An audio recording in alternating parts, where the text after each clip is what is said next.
மதுரையில் நடைபெற்ற சௌராஷ்டிரா முன்னேற்ற கழகத்தின் தேர்தல் நிலைப்பாடு கூட்டத்தில் என்டிஏ கூட்டணி வேட்பாளர்களுக்கு முழு ஆதரவு அளிக்க கோரி பாஜக வேட்பாளர் ராம சீனிவாசன் கேட்டுக்கொண்டார். கூட்டத்தில் பேசிய அவர், என்டிஏ ஆட்சி அமைந்தவுடன் மதுரை மெட்ரோ திட்டம் நிறைவேற்றப்படும் என்றும், நகரத்தின் தூய்மையை மேம்படுத்தி மதுரையை இந்தியாவின் முன்னணி தூய்மையான நகரமாக மாற்றுவோம் என்றும் உறுதியளித்தார். அரசியல் துறையில பணிபுரிகிற தேசியவாதி அப்படிங்கிறத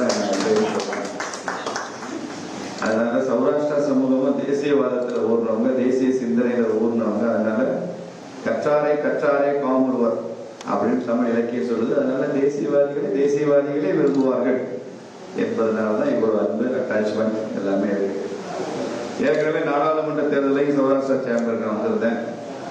பெருமளவுல நீங்கெல்லாம் ஆதரவு தெரிவிச்சதுனால்தான் 2,22,000 ஓட்டு வாங்கி 2ஆம் இடத்துக்கு வர. அந்த ஆதரவை இப்போதும் நீங்கள் சட்டமன்ற தேர்தலில் கொடுக்க வேண்டும் என்று கேட்டுக்கொள்ளத்தான் வந்திருக்கேன். இனி செல்லும் இடமெல்லாம் செய்தி. தந்தி டிவியின் வாட்ஸ்அப் சேனலை ஃபாலோ பண்ணினா செல்ல இருக்கும் இடமெல்லாம் செய்தி.